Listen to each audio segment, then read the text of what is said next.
Devils Wednesday. This is the State of the Fan Address, episode 66, titled NHL Player Marketing. I am your host, Sam Wu, here with Pucks and Pitchforks blog editor-in-chief extraordinaire. He's actually coming live from his little studio setup somewhere in Florida. I'm in New Jersey.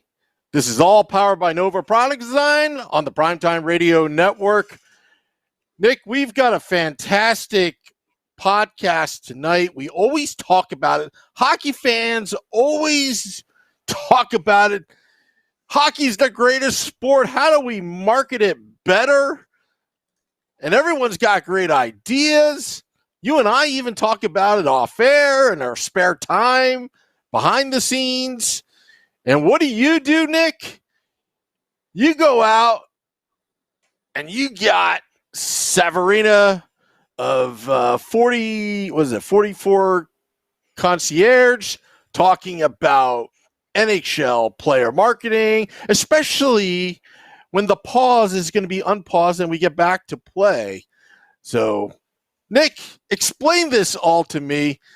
Just tell me what are your ideas of making the game better and showcasing the players? Yeah, I mean, you've heard everything. I mean, I'm sure you've heard everything from, they need to show more of their face. They need to be heard more. They need to be taught how to talk because, you have that typical NHL player interview that doesn't say anything. So, there's not those spicy quotes that get on SportsCenter and, but then at the same time, you'll have fans who will get mad at somebody like PK Subban, who's out there marketing himself all the time and doing everything he can to show his face and let people know his personality. And, so it's almost like you can't make everybody happy when it comes to athlete marketing. A lot of these people want people to quote unquote stick to sports. But that's just not how things should be anymore. And I think that it comes up with a lot of moments. I remember what was it, like 3 years ago, and Selena Gomez and Justin Bieber got back together, and Selena was wearing Bieber's New Jersey Devils jersey, and Taylor Hall sent her just a simple sup. And it was just like that little quip just made us all go crazy, and we all loved it because it just showed a little bit of personality. And that's something that gets their name out there and gets them in front of people who would probably never even think of hockey players. Be like, oh, this is interesting. I'm interested in this. And it's the same way that maybe you or me would get interested in I don't know, maybe a mommy vlogger or something like that, or a lifestyle vlogger, I guess is better since we don't have kids, but a lifestyle vlogger. And we're like, what? It's like, oh, they've made the news on something that's different that I'm interested in. Let me pay more attention to this. It's almost like you have to get everything encompassed. And I want to know how the NHL could do better. How can the players do better to get their names more out there in the mainstream and more out there in the zeitgeist, and just have hockey in general be something that rolls off the tongue more often than it does. Yeah, sometimes, I'm a big sports guy, but sometimes I follow other bloggers that has nothing to do with sports, like Perez Hilton, so I could get my entertainment gossip here and there. But long story short, Nick, I'm looking forward to this interview. I think you're moving, or did your screen freeze? No, I still see you there. Sorry, you're still alive. I just wanted to make sure because I'm about to hand off the podcast to you as we get our guest. Actually, my computer I was preparing froze, for that. Oh, okay. I was gonna say I was preparing. I was reading the many comments that we've already gotten on the on our Facebook post. So I wasn't moving because I was reading, Sam. I was listening to you. Oh. You were holding it down. I was reading the comments. Because I wasn't with my new sure. setup, I'm able to not only stream the podcast live, but also stream the podcast video and read the comments, because we don't have those small world problems that we've been dealing with for the past couple of weeks. We've at least temporarily fixed almost everything that we were dealing with, and we're good. We're ready to go. Oh, okay. Actually, it's my computer that froze. So sorry to place the blame on you, but I'm glad that we were still going live, because we are live. We don't pre-record. We don't pre-record live and then just put it on tape delay. Just like the 1980, Team USA versus USSR. There's no tape delay right now in today's world. And I will try to get Saverina to. Is that how you pronounce her name? I think Saverina. I believe so. Yeah. So we could talk to her because she specializes in marketing NHL players. Awesome. Yeah, no, this is going to be really fun. I've been going out of my way lately, just because we don't have Devils hockey specifically. I think, and next week we'll have another interesting guest on, just to kind of get different perspectives of the NHL, different perspectives for the Devils specifically, just because how many times am I going to tell you who the Devils should draft in the first round? And we're going to tell you it. We're going to get back to those kinds of guests. We are going to have those later in the summer and into the fall. But I wanted to kind of just go off the board a little bit. We got time now. We could kind of get a little creative. We get those questions answered that we always kind of ask ourselves, but no. Well, we're not the experts in this. So I wanted to get those experts. I could talk the NHL all day, and I will. There's going to be plenty to talk about when it comes to NHL hockey. Me and Sam are going to go talk about the teams we like in the return to play format. And we're also going to talk about the NHL Seattle announcement that's coming tomorrow morning. We're going to see what we think that announcement's going to be, maybe think what the team name might be named and things like that. Just have a little fun with that. So we will get to hockey talk. But this is hockey talk. This is something that we've talked about all the time. How do we get hockey in front of more eyeballs? How do we get more people to love the sport we love? So we want to know. So Saverina is somebody who represents players, and she's teaching them how to get out there in front of cameras and get their name out there where they might not have been before. So that's what we're going to do. We're going to talk to her about that. Yeah, you wouldn't want me to tell the players what to do.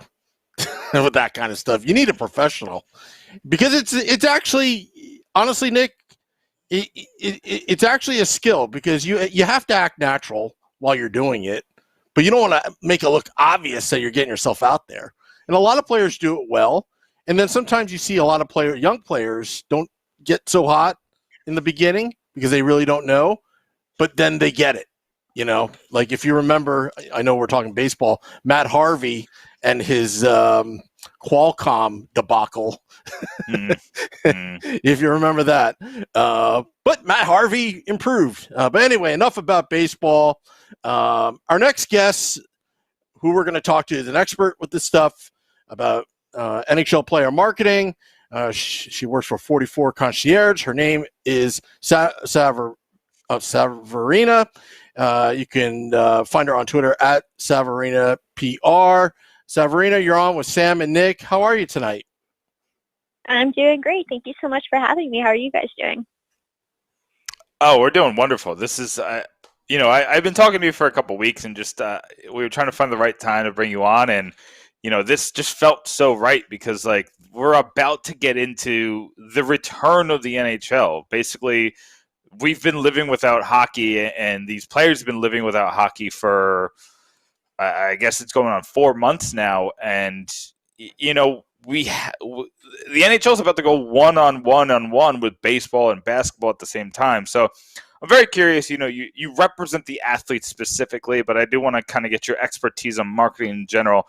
What do you think the NHL is going to try to do, or what they should do to kind of get their game out there and get their players' names more out there in the mainstream?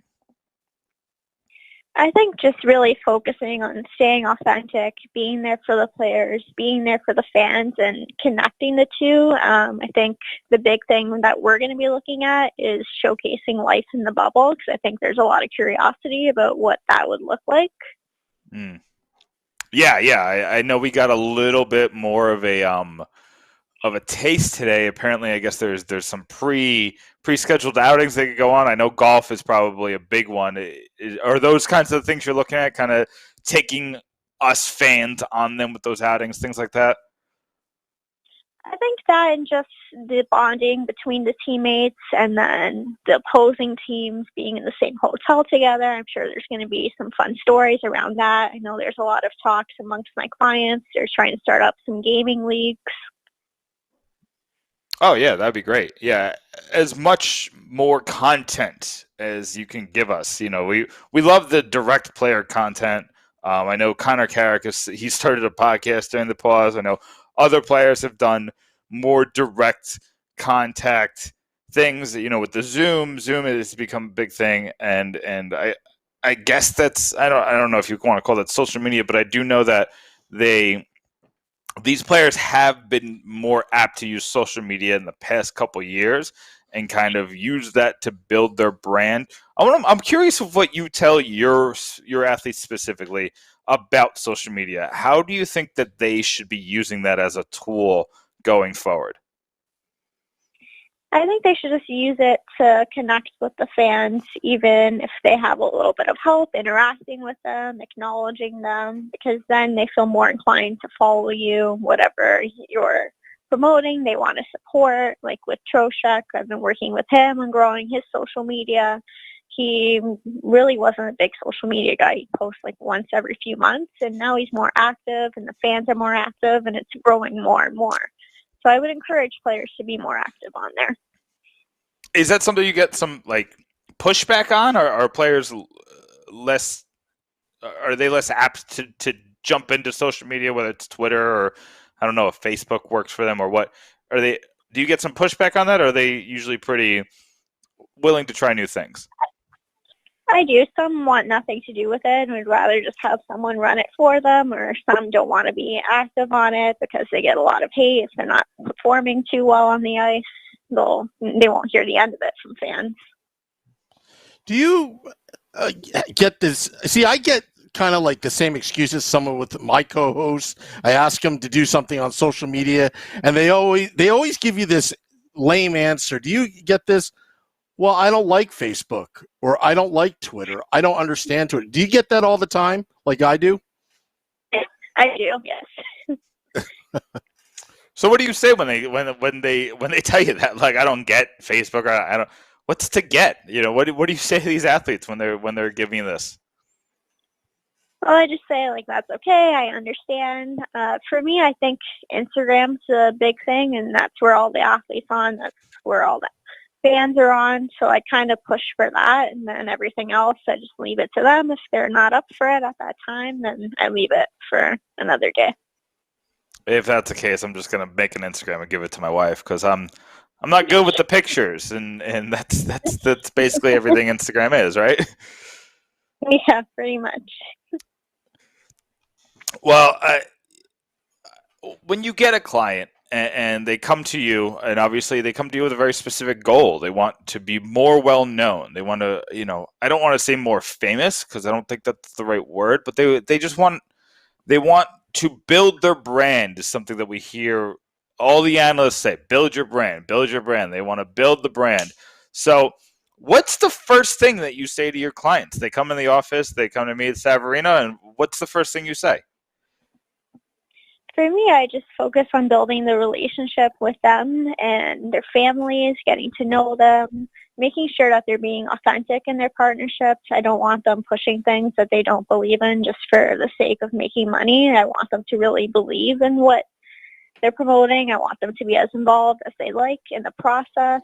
I like hearing their opinions and their goals. Saverina, I have a question as well with social media, because there are so many social media outlets. There's Facebook, Twitter, Periscope. That's where we're on. We stream multi-platform at once, and I always felt that social media is really like kind of like each one serves the same purpose, but it's kind of like in a different language, almost like bar hopping. If you go from one social media account to another, and you walk into the bar and say hello to different people, and then you move on, but you're the same person. For a player, do you focus on one social media account at a time, or something that's more their personality, or which social media outlet would you prefer one of your clients or one of the players to use? Well, Instagram's the main one, and then if they're younger, we'll get them started on Twitter. We get them streaming if they're really big into video games. It all depends on the player and their goals, and also the demographic that's following them. Okay. Yeah, I think that like you're saying, just kind of getting on one and then building it from there is probably a smart thing to do. What's one way that you said earlier that you don't want them to do anything they don't believe in. So that's obviously one way you could get them invested. But what's another way that you can get them invested in this? How do you kind of map it out to them to get them to focus on marketing themselves? I think the key is finding a charitable cause that they're passionate about and then tying that into a partnership, because then it's more genuine when they're promoting it and their heart's in it. Yeah, and I know we were talking about a couple of the charitable causes that your organization is involved with. The first one I want to talk about, it feels like it happened 3 years ago, but the e-bug, the emergency backup goalie, became one of the most popular terms of this year because of David Ayers, and he's doing something with the Kidney Foundation. Do you want to just explain that real quick? Yeah, so I connected with him because I also have kidney disease, and he had a kidney transplant. He's 42 now. He had that amazing comeback story. And I reached out to his wife, Sarah Ayers, and we're now really great friends. And I just wanted to work with them and the Kidney Foundation. We ended up raising $90,000 for the foundation in our last campaign. Yeah, so it was really amazing to be a part of that, and I'm looking forward to doing more with them moving forward. Do you have anything on the coming up with that? Or I know the pandemic is probably putting a lot of the things that I do with charities are kind of just on pause, and we're just kind of playing the waiting game. Is that kind of the same thing with the Kidney Foundation? Yeah, we're trying to take everything digital because there was a plan to have a big auction in May. So now we're doing that online in November, I believe. So we're just trying to get that all set up. Yeah, that sounds like a lot of fun. Maybe we'll have you back on before that comes on, and we could talk more about that. I know there's another thing that you're kind of doing. This one you're going to explain to me a little bit better because this Radix. Am I saying that right? Is it Radix? Radix or Radix, whatever. You know what? Whatever the zeitgeist turns it into, that's how marketing works, right? But Radix, can you explain Radix to me? Yes, so 44Concierge is solely a concierge service. Well, it was co-founded by Nate Thompson and his two business partners. Now they want to launch a marketing company, and that's where I came in, and Jeremy Tucker, and we're launching Radix to help athletes with marketing and focus on building their brand through authentic partnerships and charities. That's cool. Yeah, that sounds like something that especially NHL players could definitely use. I know a lot of them, there's this old school mentality that still stands in hockey where it's like, don't market yourself, market the league, but then the league doesn't market itself. So it's this kind of catch-22 where, it's fallen to fourth in the major sports. It's just the reality of the situation. But I think that they have they have a possibility on their hands where they can kind of make moves. I think basketball and football they're way ahead, but no lead is insurmountable. So I think that they do have a situation where they can get this great game out in the forefront. Saverina, I just want to ask one more question. I really appreciate you coming on and kind of talking about this I mean, this is a topic that's very much intrigued me, so I'm glad to finally have, somebody with your expertise on it and a professional in this industry, because I am curious about how players and teams and the league can just market this beautiful sport of hockey better. One person who's I think he's done a great job of marketing this league is PK Subban. He's working directly with the NHL. It helps that he has a Olympic gold medalist wife in Lindsey Vonn, and they can kind of work this out together, and they can kind of be this famous power couple. But he's doing videos, he's doing game shows. What do you think other players can learn from a superstar like PK Subban, just building his brand and setting himself? I mean, truly, he's setting himself up for when his hockey career is over. Well, it's funny. We actually use him as an example all the time with our clients, with brands, even in our own meetings, because what he's accomplished is just so incredible. And he has a great personality. What you see is what you get with him.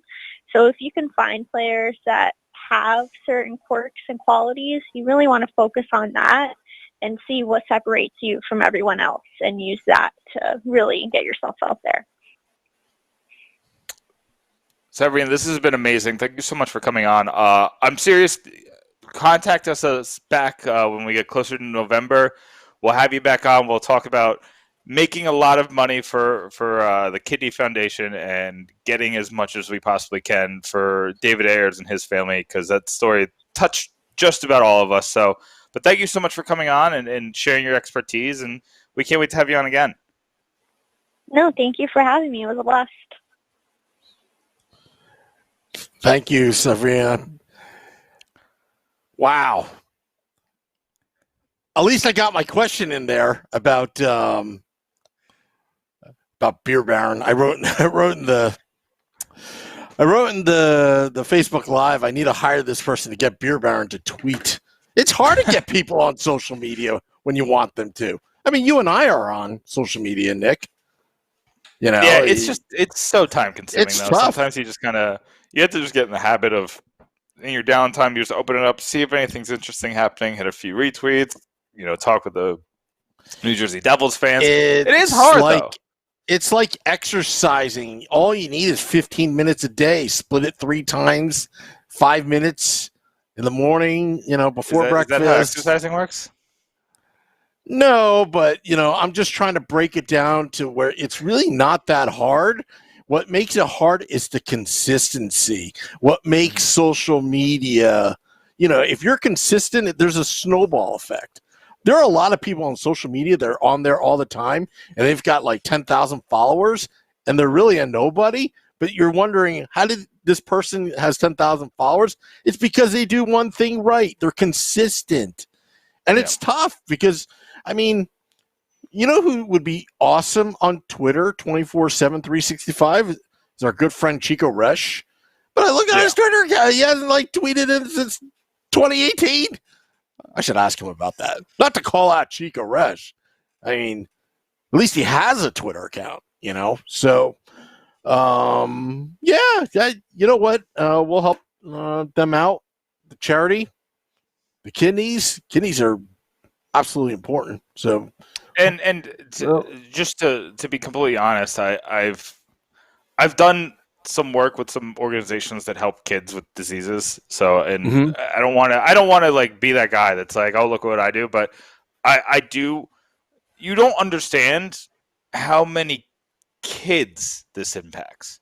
Kids, these kidney diseases are things we don't talk about. We talk about so many other diseases, and obviously we're in a pandemic right now, so that's going to take the headlines. And as somebody who does this for a living, I understand that it can be frustrating when these other things that are making such an impact on this world don't get that kind of publicity.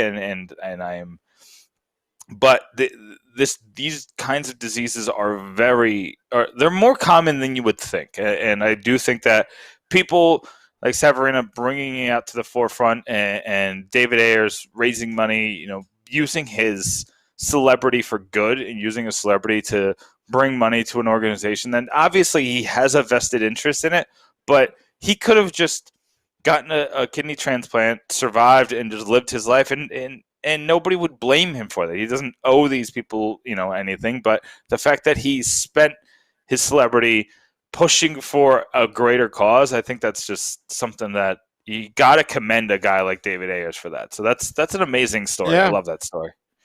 Yeah, using the platform that he was given and making the most of it for a charitable cause. It's actually admirable. So, you know what? We got to have her on more often. I have more questions. I may have to. We have lots of questions. Yeah, we have a lot of questions. Yeah, but PK Subban. I mean, you know what? He's all in. Like, if he's committed on social media, he's all in. His content's great. It's entertaining. It's constant. It's consistent. We were talking about consistency before. Mm-hmm. When he did that text message thing, did you fall for it? I texted it, thinking, I get to text PK Subban. I tried to get him on the podcast, and, no response really, but he suckered me into it. He's got my number. I think we'll be texting you for season tickets forever. Be like, hey, how's Lindsay doing? And it's like, hi, this is PK Subban. Thank you for texting me. Wow. That just, what that reminds me of, and this is going to be a throwback, but do you remember when Mike Jones, the rapper, gave out his real phone number in a song, not thinking that everybody in the world would be texting and calling him? And then he turned it into like a marketing service where you could like pay for something. I don't remember what you were actually paying for, but he turned like a really stupid move where he gave out his actual phone number and turned it into a really good marketing play where he probably made some good money on it. And he probably needs that money now because I haven't heard of Mike Jones in probably 5 years. Yeah, or what's that song? Was it 867 5309? Yeah, I mean, back in the 80s, you got to think, if you had that number, you were toast. Sam, you probably are still toast. I was sitting in a Tom's River IHOP with my friend at the time, and we literally just we changed the New Jersey area code 732-867-5309, 908-867-5309, 973-867-5309, just because we were dumb kids. And think about how many dumb kids hear this song for the first time and they're like, oh, let me call my local 867-5309. I had to wonder how many. There's got to be a very minimal amount of actual 867-5309s that are out there because he's just got to eventually change that number. Yeah, but anyway. It's all Jenny's fault, as usual. But Sam, I told you I wanted to talk about Seattle, and they put out this video of them just like playing in the ocean, and they're saying that there's a major announcement comes to life tomorrow at 9 a.m. and it got the Devils Twitter account buzzing. So now this is officially a Devils centric topic. First, they just said so the video, if you haven't seen it, go on Twitter. It's on the NHL Seattle Twitter account. They just get this flashing light. It's a couple of fishermen. I'm assuming it's somewhere in the Pacific Ocean. They pull out the net, and it's this flashing light. It looks like a goal light. And they just smile, and then whatever. So the first thing that the Devils say is they just write, throw it back. Because, I don't know, I guess they have to, this is like their version of hazing.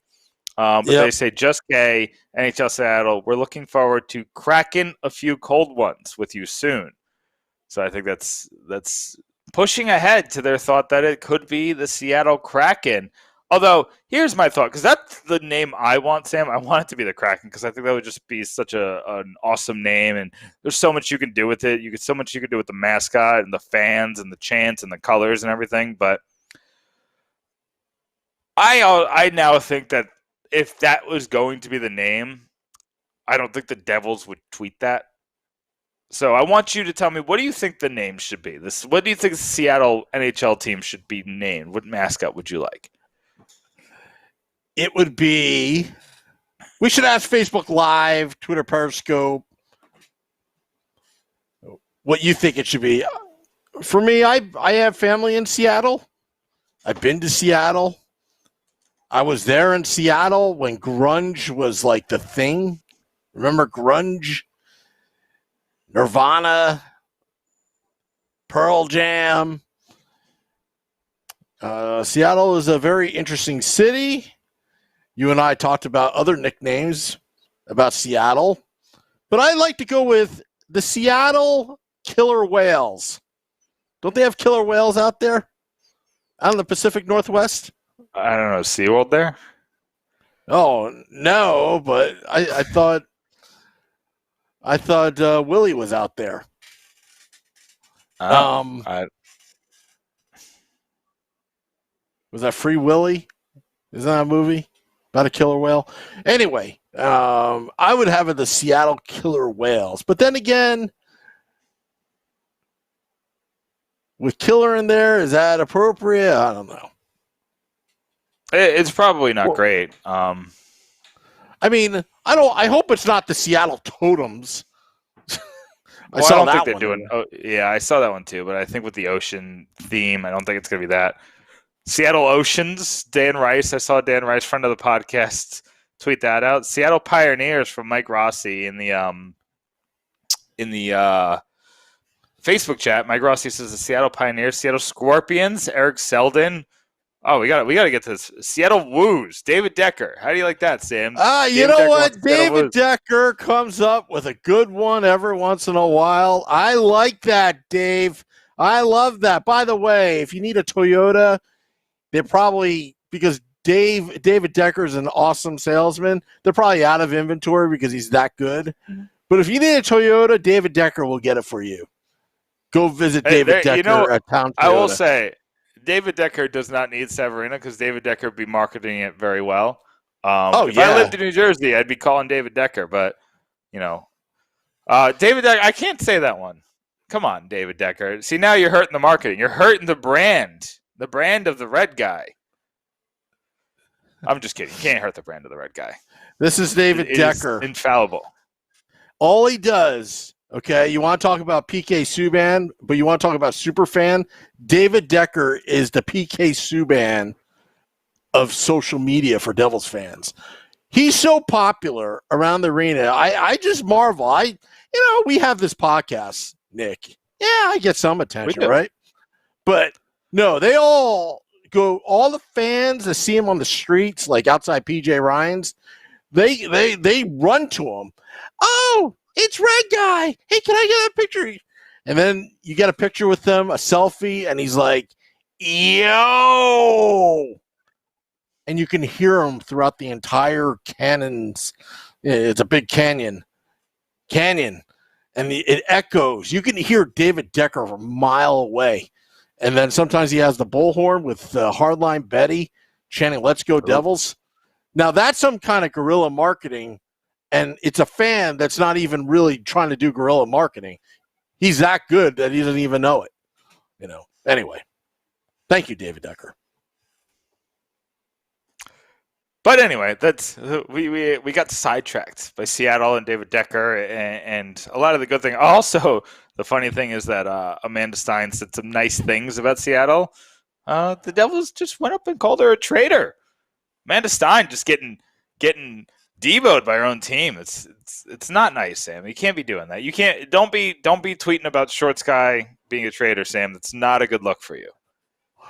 Well, I was also thinking, isn't the Seattle Arena, isn't it called what is it called? Recycle Arena, or what is it called? It's something weird. Like Amazon bought the rights to it, right? Yeah, it's like climate but change it's kind of like something. Yeah, Climate Change Arena or whatever. Maybe a sponsor. Maybe a sponsor is sponsoring the name, a lifelong sponsorship. It's Climate Pledge Arena. Maybe it's Seattle. How about Seattle Star Coffee? Seattle Coffee. Is that where Starbucks came from? Seattle? Sam, that was Microsoft. Terrible. Do better. Microsoft came from Seattle? Seattle is it nerds. Microsoft? The Seattle nerds.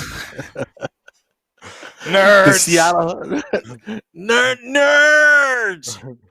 Yeah, have Ogre as the mascot If anybody, No, you if could anybody just remembers this. honestly, if it's the nerds, you just dress everybody up like they're in Goon.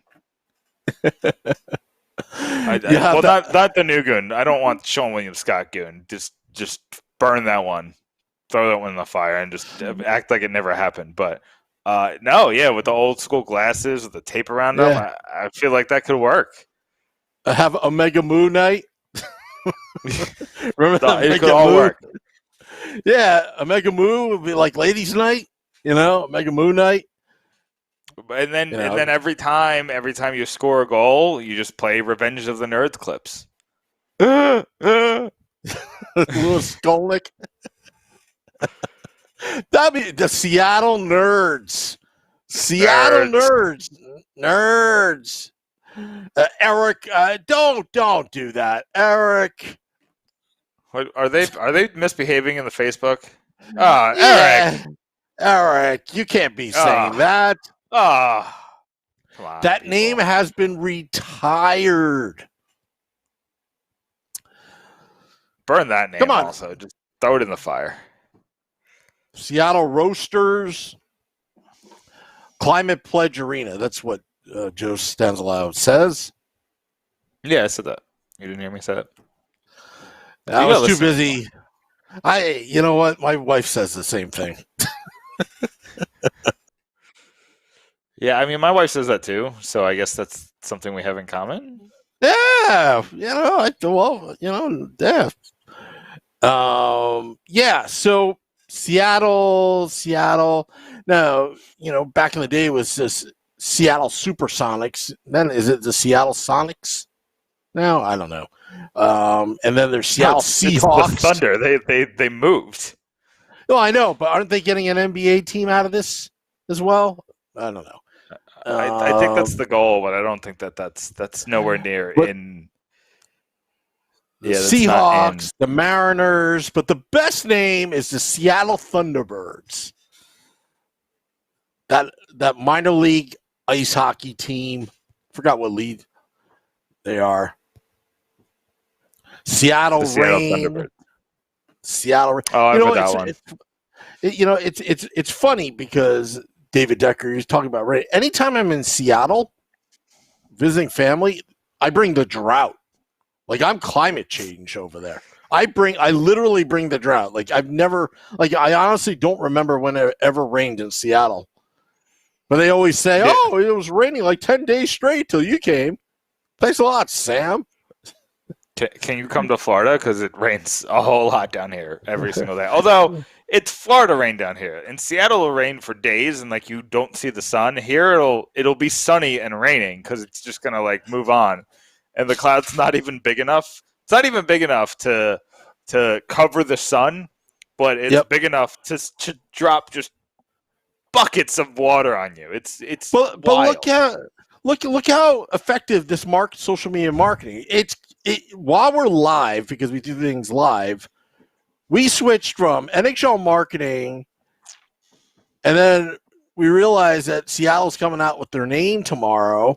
And now we're participating on a live video podcast on Twitter, Periscope, Facebook Live, Twitch, YouTube Live. Guessing what this name could be. The NHL did their job right there. Or at least the Seattle, social media staff has done that. They got us. They got me hooked. Now that's all I'm thinking about. What is Seattle's name? Michael High, Seattle Coffee Makers, Seattle Baristas. well, Kraken is trending on Twitter. Ooh, Kyle Canillo. He's a pretty popular Devils fan. He's a young kid. I think he goes to Penn State, so you'd like him, Sam. Oh, I love Penn State.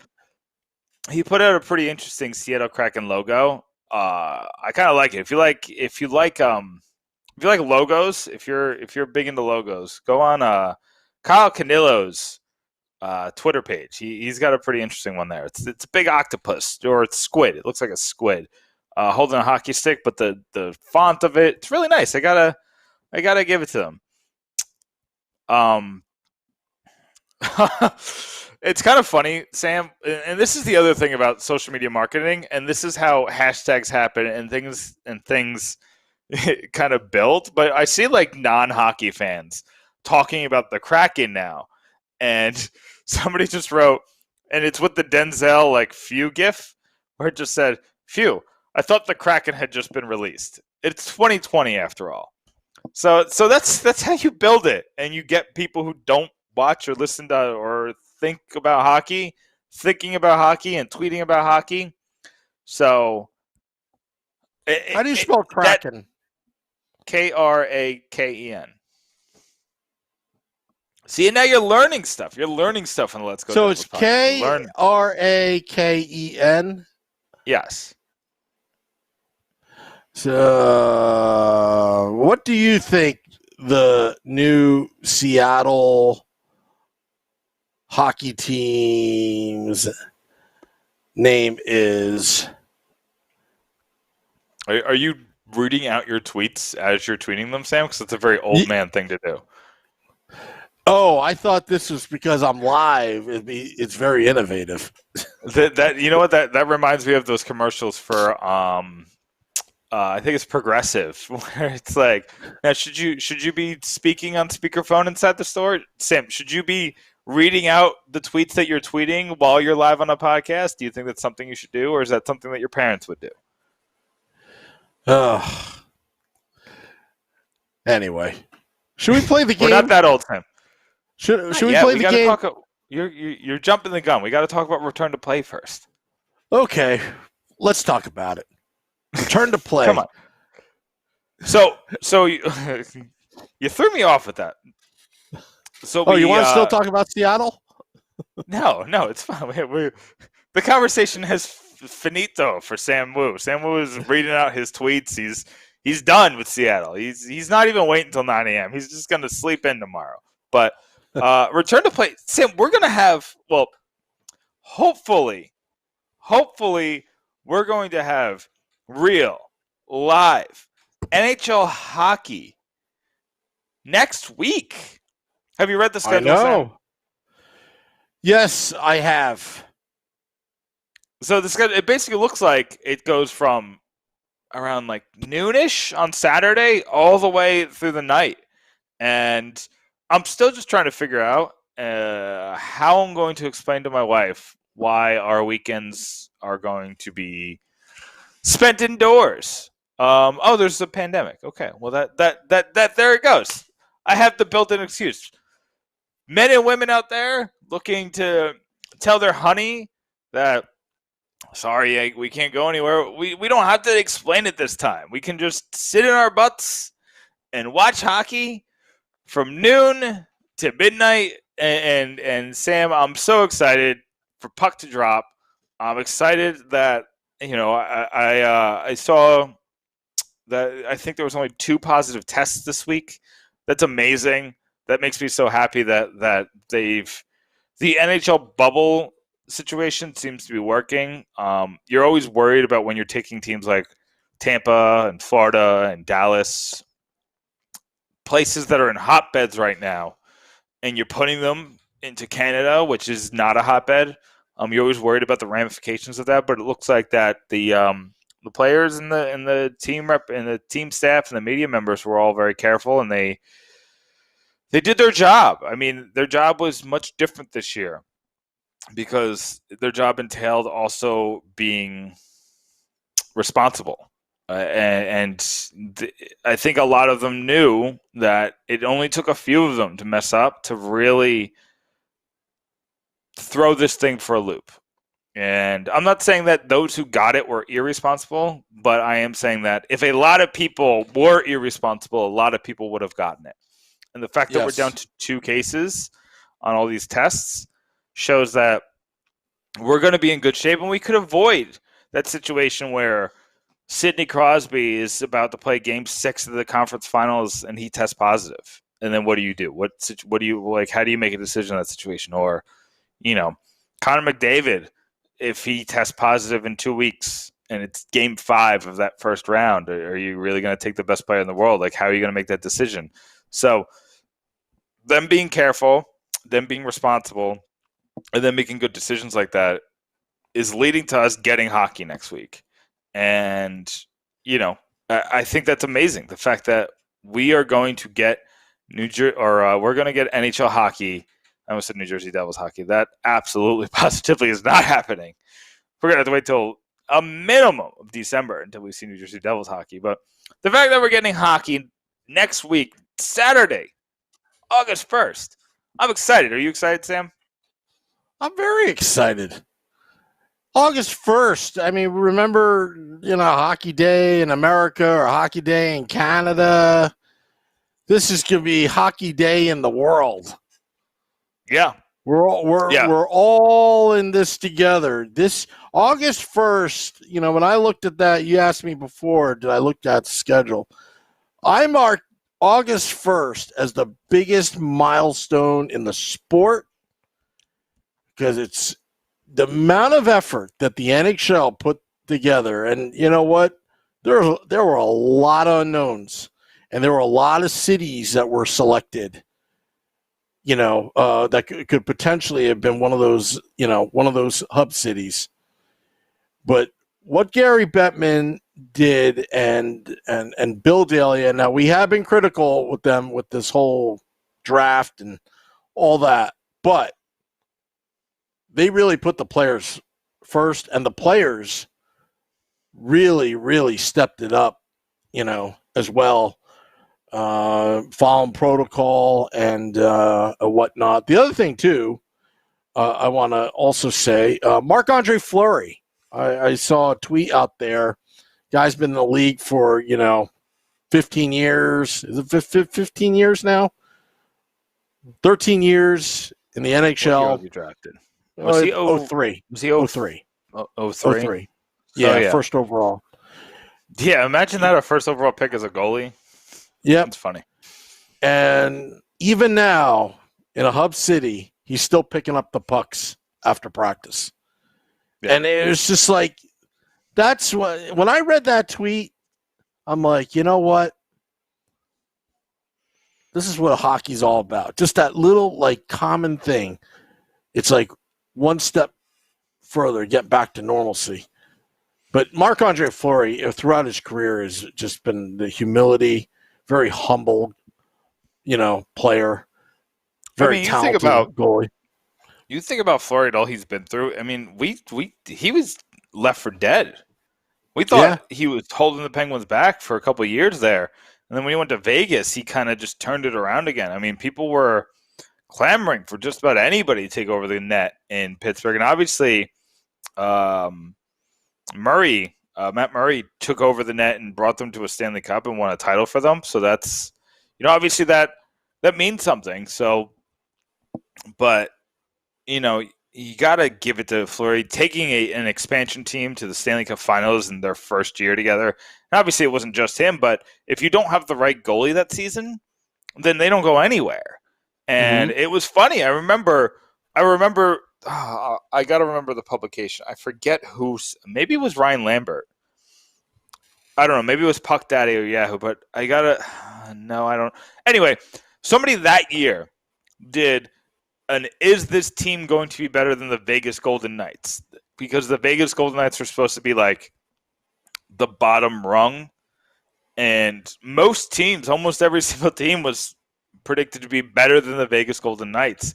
And they absolutely were not. Vegas Golden Knights were actually eventually the second best team in the league that year. So quite an interesting run for Vegas. But is that a team that you're watching? Is that a team you're rooting for, Sam? Right now with all the draft implications, I'm rooting for Vancouver in the first round to win. And I'm rooting for the Coyotes to win, correct? Or to lose. To lose, right? So you can look at it one of two ways. And things got heated up with the Coyotes. So there's a rumor that the Coyotes have restarted their negotiations with Taylor Hall. Did you hear about this? No. Explain that. So I didn't hear it. they've restarted their negotiations with Taylor Hall. I don't expect it to go anywhere because Darren Ferris has been pretty clear from the get-go that he wants his players to go to free agency. So unless they give him a massive offer, which they just can't afford right now, especially with a flat cap, I think he's still going to go to free agency. But the fact that they're talking, the fact that it seems like there's mutual interest, shows that even if he gets to free agency, he could resign. So if Taylor Hall resigns with the Arizona Coyotes, the Devils' next year pick becomes a third-round pick. Or it becomes it is a third-round pick. It becomes a second-round pick. If the Coyotes then make it to the second round this year, so not this best of five series, and not the next series. They have to win basically two series. If they win two series, that second-round pick would become a first-round pick, which would mean, yes, the pick would be worse this year. So it would be around in the late teens, early 20s. But we'd get a first-round pick next year as well. So we get two first-round picks out of this Taylor Hall deal. So the Taylor Hall deal would look like two first-round picks, Kevin Ball, Nick Merkley, and Nate Schnarr, which looks a lot better than what it did when it originally came out. But I think that's an interesting proposition. Are you going to root for them to lose, have a chance at Alexis Lafreniere, and probably only get a third-round pick next year, and then a first? Okay, so if they get Alexis Lafreniere and they win the first overall pick, they get that pick, and then we'd get their next year's first-round pick, and then we'd be basically succumb to getting their third-round pick because I don't think they would re-sign Taylor Hall in that situation. Or do you root for them to win, guarantee that we get their pick this year, and roll the dice that maybe they go on a hot streak and we could get a first-round pick next year as well? Now, their pick in 2020 is lottery protected, correct? So we have no chance of getting it? We have no chance of getting first overall. But if they lose and then they don't win the lottery, like if they don't get that number one overall pick, we get the pick. So if it's 9, 10, or 11, it kind of falls in that range. So we would get that pick. Gotcha. So I'm personally rooting for them to lose because I think the top 10 this year is just so stellar. And I think somebody's going to reach for somebody. And somebody insane is going to fall to 10, whether it's Marco Rossi or Lucas Raymond or Cole Perfetti. I think one of those really, really, really stellar forwards is going to fall to 10. And then at 17, we could come out of this theoretically with, off the top of my head, at worst case scenario, if we get the Vancouver and the Coyotes pick, we come out of this with Lucas Raymond, Anton Lundell, and Seth Jarvis. And I know these names might not mean a lot to everybody out there, but that would reshape the forwards, and then you could spend some of your prospect capital to get a really good defenseman who's young, who's on one of these teams, and maybe they can't afford him. I know there's the young defenseman in Tampa who his name is escaping me, but there's also Cal Foote in Tampa, which is weird that they traded Nolan Foote and they didn't trade Cal Foote, even though they're brothers. So there's a lot the Devils can do. I'm not that worried about them for the future because I think that they have some. Their situation is actually better than it looks on paper. On paper, it looks bad because it's just a lot of prospects and prospects. I actually did a piece, Sam, yesterday or the day before on the 5 prospects that we were all in on, and they just busted. I don't know if you remember. You obviously remember Jacob Josephson and how many years we just kept the faith, and he's going to break out. Look at the skill. Look at what he does in the shootout. Look at the speed. Look at his shot. Look at all of this talent. And, he's playing in Sweden now. Actually, is he in Sweden or is he? I think he's in Sweden. I think he re-signed in Sweden. And he's probably never going to come back to the U.S. Ted Embiid is another one. He didn't make the list. He made the honorable mentions. I'm sure a lot of people probably would have put them on their personal list, but there's other ones that I personally just had higher hopes for. I remember they had that trio of defensemen with Helgeson, Jelena, and Merrill. And that's not even counting Alexander Urbam. Alexander Urbam was supposed to be the shutdown guy for years. So these prospects can turn into nothingness. I get it.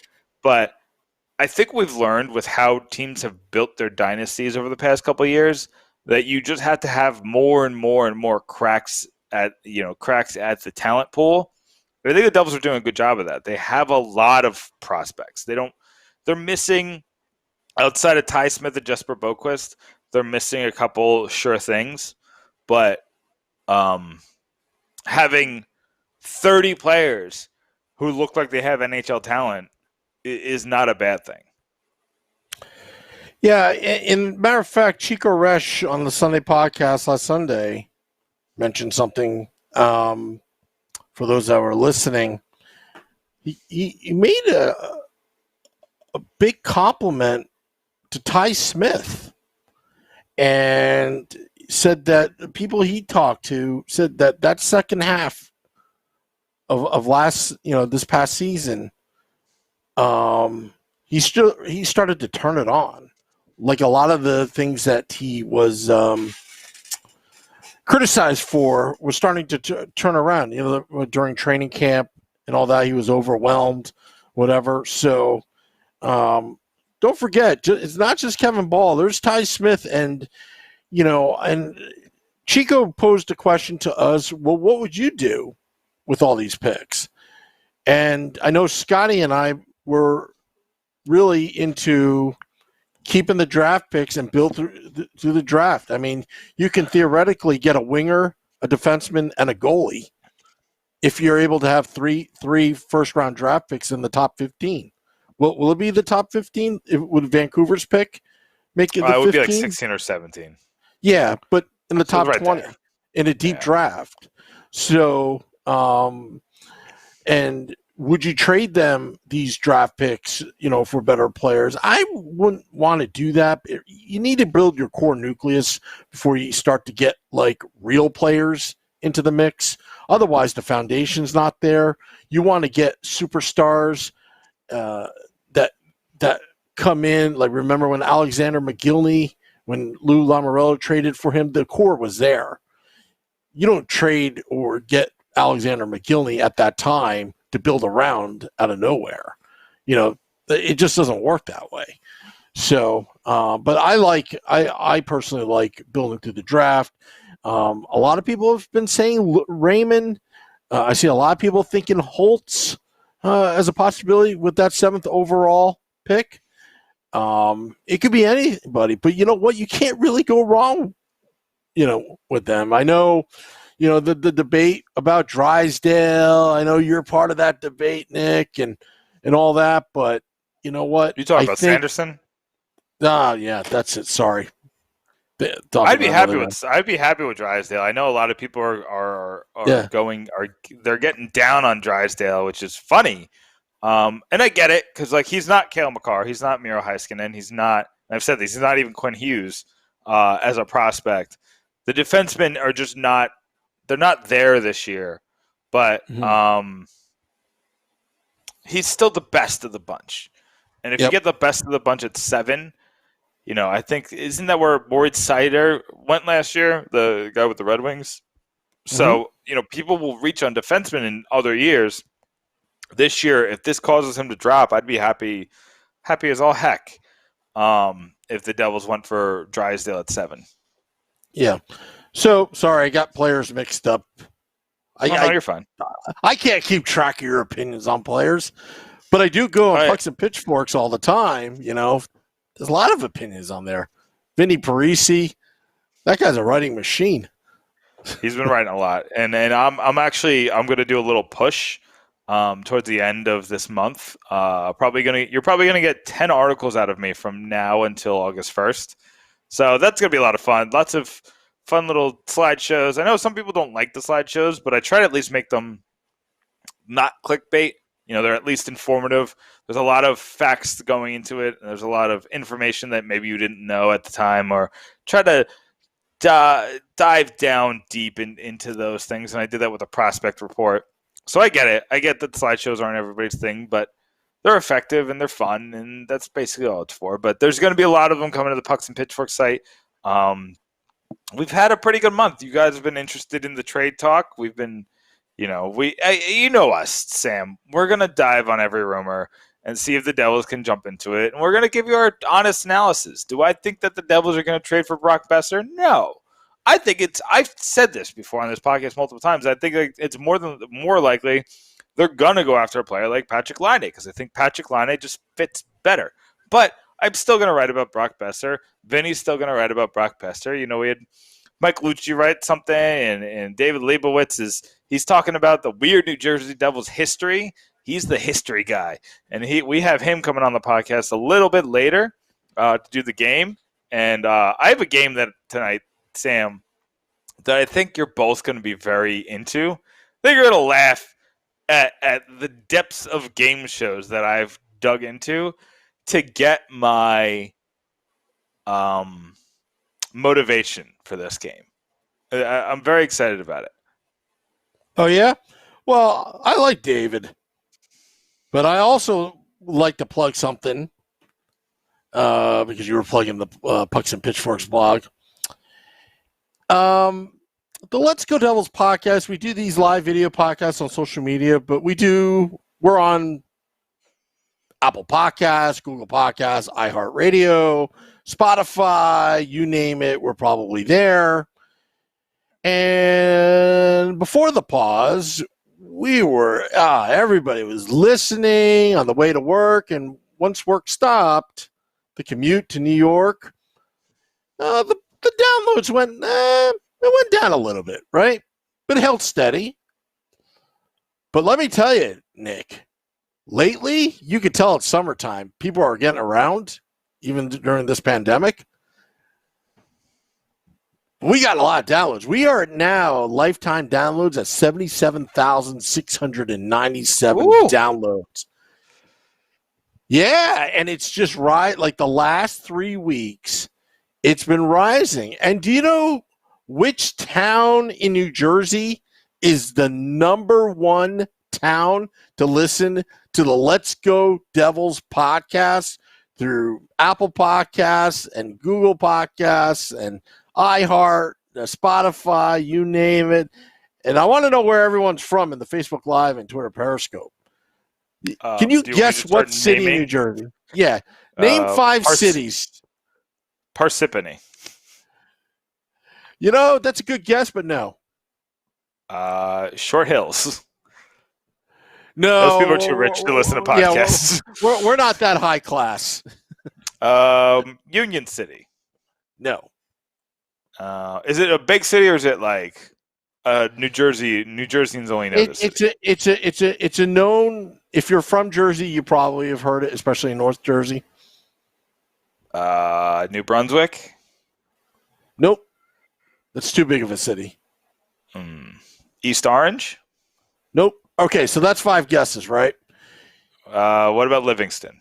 I think Livingston is 5. That's a good guess, but no. So, before the pause, our number one city was actually New York, New York. Commuters. Monday morning, because the Sunday podcast was the biggest day. We get like 400 or 500 downloads, like in the first 6 hours, right? And then it will just drop off because we were only doing 2 podcasts a week, right? Yeah. At 6.86% of all of our podcasts downloaded, Hackettstown, New Jersey, in Warren County. Hackettstown, New Jersey, is leading the way of downloads. Hackettstown. Now, I think David Decker may drive through Hackettstown on his way to work, but that city, that demographic, last week led the way of downloads of the Let's Go Devils podcast, the most commented Devils podcast in the history of New Jersey Devils podcasts. Can you believe that? Now, at one point, Raleigh, North Carolina was like in second place. So we get our fans all over the place. A lot of transplants, right? 90 Hackettstown, New Jersey, of 9,400 people or down. What are y'all doing in Hackettstown, people? What are y'all doing? You can only be getting in trouble out there. It's anybody from Warren County in the Facebook Live, anybody from Warren County, New Jersey. That's where, the former Bobby's Auto Care was from Warren County. And when we did the promotion, the Primetime Radio Network did the promotion of the Rangers Suck Confetti. Yeah, we had a few addresses in Warren County. Phillipsburg. Somebody was from Phillipsburg. That's Warren County. Beautiful Phillipsburg, New Jersey, one of the most beautiful cities on earth. Matt Jr. said there is Central Jersey. Yes, Brunswick actually does pretty well with their demographics overall. But yeah, I mean, we have people all over New Jersey listening in. And guess what country does very well right now outside of the U.S. besides Canada? Russia? India. India likes our podcasts. Now, our good friend from New Zealand hasn't been downloading because it didn't even make it on the list. I'll have to talk to that guy. Are you downloading our podcasts? We don't see you pinning. Sometimes we have Australia, and we have actually a very good international contingent. Phillipsburg is like barbecue heaven, says Jersey Joe. Essex County, Benjamin. Yes, India. Yes, I did say that. India loves the Let's Go Devils podcast. Hey, you know what? What's there not to love about the Let's Go Devils podcast? We're a podcast for everyone. Yes. Yeah. I mean, if you live in Antarctica under an ice block and you listen to our podcast, we will welcome you. It doesn't matter. Doesn't matter. Should I go get Mike? You should go get David. Oh. Mike was last week. You won last week. I know. Maybe I'm still on cloud 9, and that's why I said Mike. Anyway, I will get David Leibowitz, Pucks and Pitchforks contributor, on shortly. Oh, he's done. Okay. I'm very excited about the return to play. Who are you rooting for? Let me know in the comment section. I want to know, who are you rooting for in the return to play? Yeah, I'm rooting for Carolina to play Sami Vatanen 70% of the games so we can continue to fight for the third-round pick that they're trying to steal from us. That's number one on my list of things I'm rooting for. And Vancouver, I want that first-round pick this year. But that could get hairy. Vancouver can keep winning, and then that pick goes in the 20s. And, then you're taking a chance there, but I still want it this year. I think that it's smart to get it this year. If we get it at 17, I can absolutely see the Devils trading back. But it would have to be at 17. I don't think they're going to – if they get into the 20s, I think they're going to keep it there. But if they get at 17, I can see them trading back into the 20s, getting a second-round pick that they don't have this year. And if they get that Carolina third-round pick, I mean, everything's gravy. I think then Tom Fitzgerald's completely crushed the trade deadline if he ends up getting that Carolina third-round pick. And Matt Junio says he's rooting for Carolina in the return-to-play format. Yeah, that's what I'm saying. I agree. What if Vancouver pulls a San Jose next year? I just don't see that. Thatcher Demko's a really good goalie if Jacob Markstrom decides to leave in free agency. They have a good defensive foundation there. I think it's much more likely that Vancouver could make a jump into being one of the contenders of the Western Conference rather than falling off. Benji Stone's rooting for the Wild. Jerry is cheering for Montreal and Chicago, so the Arizona pick is 9th. Jerry, that's not a bad idea. Jerry, maybe we should root for Chicago. Although, who's Chicago playing? Chicago's playing the 5 seed, right? Who's the 5 seed? Oh, it doesn't matter right now. And Montreal is playing Pittsburgh. So my wife would be sad. My wife is absolutely a Pittsburgh Penguins fan. So if I want to sleep in my bed every night, I'm going to not root against the Pittsburgh Penguins. But unless they play the Devils. If they play the Devils, then it's, we stay separate for that little time. Sam, you're back. Yeah, I'm back. I'm on a winning streak. We have our next contestant on. He's on the phone. I'm just trying to cue him up. Hold on a sec here. On the Nova Product Design Hotline from Pucks and Pitchforks blog, he is an history buff contributor about the New Jersey Devils. Our good friend, David Leibovitz. David, are you going to try to knock me off of my winning streak? Well, apparently that's what I was brought in to do. The confidence is oozing through the phone. Sam is ready for you? Oh yeah, Sam. When I told him about the game tonight, I told him that you were ready for him, and he said that was a very ominous way to introduce that. So for tonight's game, I'm gonna have to throw it back to one of my favorite game shows of all time, maybe the greatest game show concept that's ever been invented in the history of television. We have to go back, I believe it was original Spike TV when it was the Man Network. I don't know if y'all remember that, but there was a silly little show on there where a group of women would vie for the love of a millionaire. But that man, and they didn't know this, he wasn't actually a millionaire. He was Joe, I remember this the show. construction worker. So tonight, we're going to play our version of Joe Millionaire. So how we're going to play this game is I got contracts from Devils past, present, not in the future because that would be weird. Past and present. We have Devils contracts from the past and the present. Each of you are going to be giving 4 contracts. One of them is a complete and utter lie, just like Joe Millionaire. You have to pick which contract is the complete and utter lie.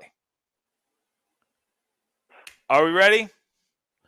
Yeah, I'm ready, but I just want to make I want to pay homage and a compliment to you, Nick.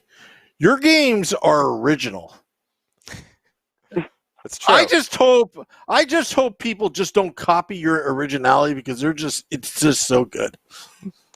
Yeah, I mean, playing game shows with NHL stats is definitely, it's not a concept that I've invented, but I've definitely invented a lot of the games that I've come up with. So hopefully I don't have to send any cease and desist letters out, but yeah, that's neither here nor there. Yeah, we wouldn't want that, especially at Monday at 7:30 p.m. next week. But anyway, go ahead. Anyway, don't let me interrupt you. Yep. David, you are the guest. Yeah. You are going to go first. So our first category of contracts is going to be players that left the Devils for the big money. So you have to tell me which one of these contracts is not true. The first contract is Scott Gomez, leaving the Devils in 2007 for $51.5 million with the New York Rangers. Bobby Holik, leaving the Devils in 2002 for $45 million from also the New York Rangers. Ilya Kovalchuk, leaving for $35 million with SKA St. Petersburg of the KHL in 2013. And Zach Parise, leaving in 2012 for $98 million with the Minnesota Wild. Oh boy. This is easy. I hate to ask this right now, but is there like any trick about the years they were leaving, or is this just me guessing the money aspect? It's just the money. The money is the only thing that's fake.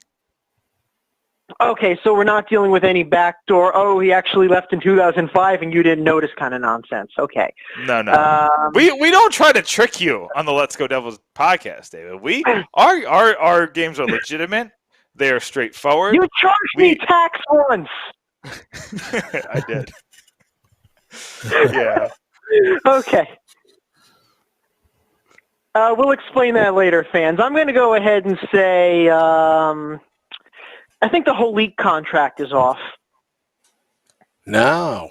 That is incorrect. Oh. No, that was right. The one that is fake is the Ilya Kovalchuk contract.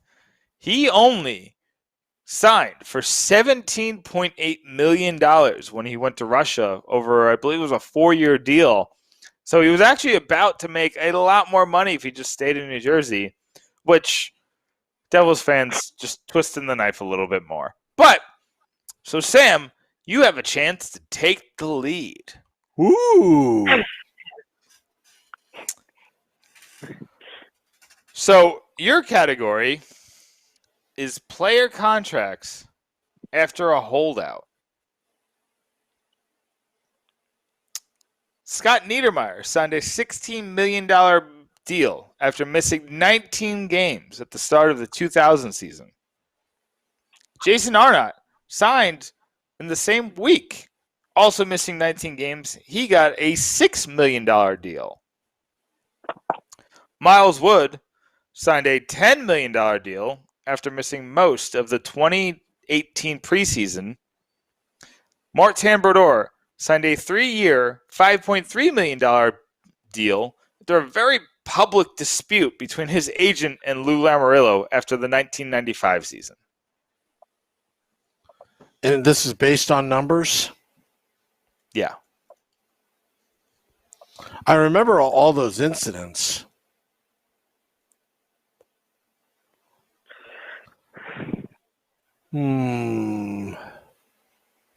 Jason Arnott? That's probably true, though. That is incorrect. The one that's just a little bit off was the Miles Wood contract. I'm trying to get the... Where is that? He signed for $11 million. He got even more than $10 million. How come I have something so tough? Like, David, I had that his question, but by the time you get to me, it's like, oh, yeah, I was off by a penny. Sorry. To be fair, I thought it was more. I didn't even realize that Miles Wood got $11 million. That's ridiculous. That was on me. I probably shouldn't have been that close, but you guys are tied, so no harm, no foul. David, your category is how much did the players make on the 2012 Devils? Now, this isn't average annual value. This was pure money. How much cash did these players take home? You ready? Okay. Zach Parise made $6 million that year. Ilya Kovalchuk made the exact same amount, $6 million. Both of them came in ahead of Martin Brodeur, who was sitting at $5.2 million deal, $1 million a year, or that year. That year he made $5.2 million. And Andy Green, the future captain, re-signed that season for $4 million for that first year.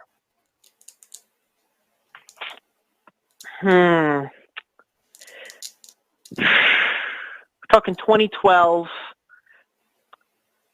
I can narrow it down to one of two. I think the Kovalchuk one is off. The Kovalchuk is actually correct. That was the year he made, I think it was $6 million in the first 2 years of the contract. That I had to double check for both, but that year he definitely makes $6 million. Oh yeah, because of the weird backdiving aspect. Yeah. I actually talked about that a little bit in that prospects piece that I wrote about, because John Quenneville was one of the prospects in my piece, and we were supposed to get the 10th overall pick that year. Instead, we ended up with 30th, ended up with John Quenneville, and all hope is lost. But anyway, the one that was untrue is Andy Green. Andy Green actually only resigned for $2.5 million that year. So that $6 million raise he got a couple years later was, or $5 million, the $5 million a year he got a couple years later was quite the raise for him. So Sam, you can win it here. Ooh. I have here the highest salary for 4 of the players with retired numbers. I did not add Scott Niedermayer.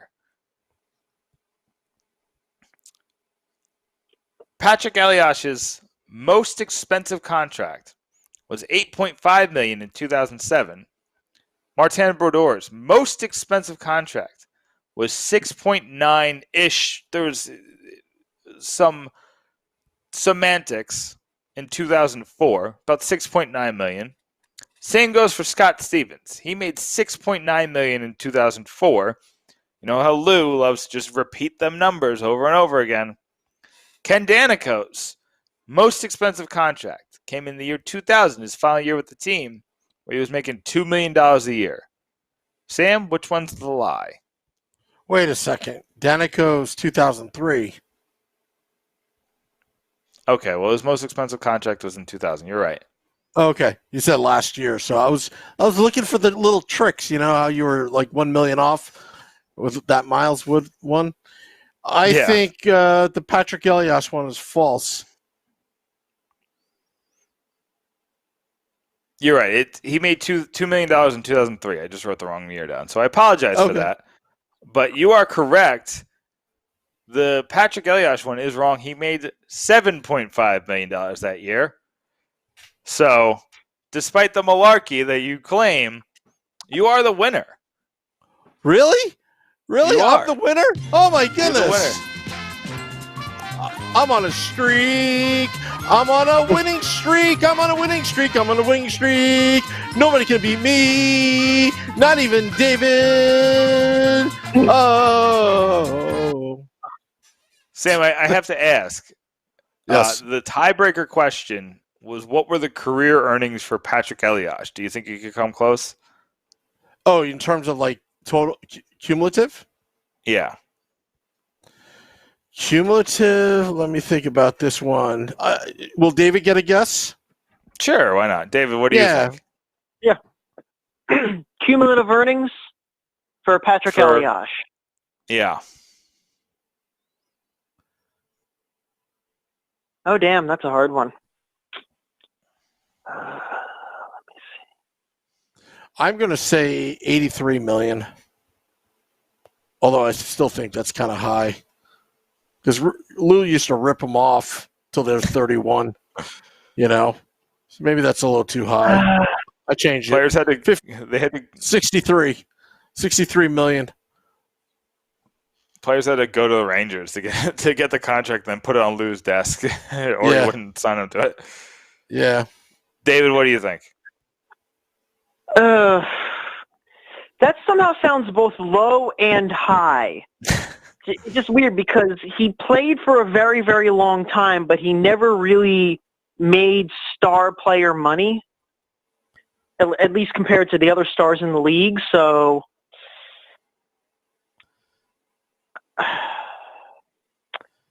I'm going to say 50 million then. I say 63. He actually made $73 million. So, Sam, you hit 63 and 83, but you didn't hit $73 million. It was $276,327 in his NHL career. So, Patrick Elias is doing all right. So I think that's the moral of the story. But, David, you've been working on some weird New Jersey stuff. How's everything going? You got something? Are you working on right now, or you got? I do. And today's was very weirdly topical. And it says the next one I'm going to be working on is going to be the time Patrick Eliage almost signed with the Rangers. Okay, that's a sad day. Whoa. Yeah, But it's weird. You're right. But I'm looking forward to that. Yeah, I'm not going to get too much into it, but the short version is it came very, very, very close to happening. And the only reason it didn't happen is because they got hung up over one contract detail. Ooh. That's Sam, we've been talking about marketing this whole podcast. That is what we like to call a tease. A professional tease at that. That is a professional tease from David Leibowitz. David, thank you so much for coming on. I really appreciate it. And we're going to have you on again soon. Anytime. And hopefully you can break this winning streak of Sam's. It's going to annoy the heck out of me. Thanks, Dave. Hey, thanks. That's David Leibowitz, Pucks and Pitchforks contributor, the history of the New Jersey Devils extraordinaire. He knows it all. I should ask him if we are the most commented podcast or Devils podcast in the history of New Jersey Devils podcasts. He would say yes. Sam, you are.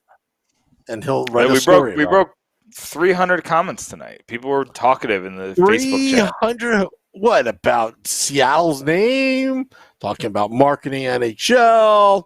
Talking about draft picks. Watching me win again another game that Nick has already patented in the U.S. Patent Office so other people don't copy. But yeah. Sorry. I shouldn't joke like that. I'm just doing it to have a little fun. We just have fun. I don't even think did I even name this one? We'll just call it Joe Devil Millionaire or something like that. There you go. Joe Devil Millionaire. How about Patty Millionaire? Because after that last question, I'm like, wow, there you go. He made some big bucks, Patrick Elias. Big bucks. Big bucks. He made the big bucks. You know, Patrick Elias is never a person I thought about getting on the podcast. But you know, we've gotten some of the legends. We should probably shoot for Patty before he becomes a Devils coach, and then I don't think we'll ever talk to him. But you know what? Maybe we should shoot for his agent first, get in his good side, and then get Patty, and then just reel him in. See the visual on the Facebook Live? I see it. I'm staring at it. It's invigorating. Yeah. Yeah. You got anything else to plug, Sam? Well, we're doing this we're on this game theme right now. I do a little Devil's Trivia voiceovers on where you download our podcasts. About every day, we're going to have fast facts, some interesting facts about the New Jersey Devils. It's about a minute podcast, but you know what? Sometimes you need to hear a little. So we don't podcast every day, but sometimes you got to hear, some fast facts. Be like, oh, I remember the time when we traded for Corey Schneider at the draft. Remember that? When Gary Bettman's like, you'll like this one, after we were just booing him and booing him and booing him, especially after paying the penalty for that Kovalchuk contract. He was not very well liked at that moment. And I think you're going to want to hear this. And everyone's like, whoa, okay. And everyone starts cheering at the Prudential Center. I'm like, yeah, let's do it. And when they said Corey Schneider, I bet you Moose Hedberg and Marty Brodeur were like, huh? Because I don't think they knew that was coming. I think the deal, if I remember, legend has it, the deal was made the night before at the hotel room. Vancouver Canucks. Yeah. And basically, and everybody knew, and you know how Lou Lamoriello works. Yeah. If anybody leaks it, the deal is done. Deal is done. So I think it's the same thing, and Cheryl worked kind of similarly, but I think that's how it works with the Subban contract or the Subban trade, where him and the Predators GM they worked it out in the hotel basically the night before, and he's like, "I'll let you sleep on it," and then in the morning, deal was done. Yeah. By the way, Craig Best writes, Lindy Ruff, where's the beef? This long distance dedication to Craig Best out in Alberta. Hey, where's the beef? There you go, Craig. I gave you the where's the beef. Because our fans are just, they're chit-chatting live. Like, I never seen any of these kind of comments come. I mean, go to buy out Benji Stone. Benji Stone's a hardcore listener. David Holiday earned every cent of it. Refers to Patrick Eliash. Jalen, our resident Ranger fan that likes to troll, but he loves the podcast. He's in here. Will Panarin win the Hart? Matt Junio. Yeah, I think he will. I mean, the Rangers are overachieving where they are right now. Plus, Nick, I know you're trying to troll me in the Let's Go Devils group, which is almost 1,000 members. There is something to be said about playing in New York, you know. And he's a young player, still relatively young, in his prime. And I expect to see a lot more out of Panarin. But I always felt that New York players always get the favor in all professional sports when it comes to these awards, if they're on top of their game, you know. But that's just my opinion. We got baseball tomorrow. I know. Sports are back, Sam. I'm excited. I'm so excited about sports. Sports is it's gonna back. be fun. It's gonna be fun. Sports is back. But I should probably play our forgot to play our music to cue us out. Waiting. I don't know what you were doing. I was like, I'm out of words. Chit-chatting. I gave you 90 minutes of high quality podcasting. We talked about Seattle. We got a good guest next week. I can't wait to get the confirmation so we can start really pushing it. But we got a fun guest next week. Could I give a clue without giving it away? Yeah, I think so. I think we're pretty much there. We just, things happen between now and then. He's like the most talked about current New Jersey Devils player on social media after games. That's all I'll have to say. Because everybody mentions his name. Well, we don't have the player. No, but we're trying to give clues. Everybody mentions this player after the game. I don't know why. I always see his play. But here's the thing about marketing, Sam. We have to undersell and over-deliver. Yes. And that's pretty much this player's mantra. Undersell, over-deliver. Yes. But we got a very fun guest next week tied to that player. Well, I'd like to thank Saverina for coming on, giving us some insight what goes on behind the scenes with marketing NHL players. Also, like to thank you, the viewer, listener, watching this fine podcast. I want to thank you, Nick, for co-hosting and your setup. Awesome today. But till next time, let's go Devils.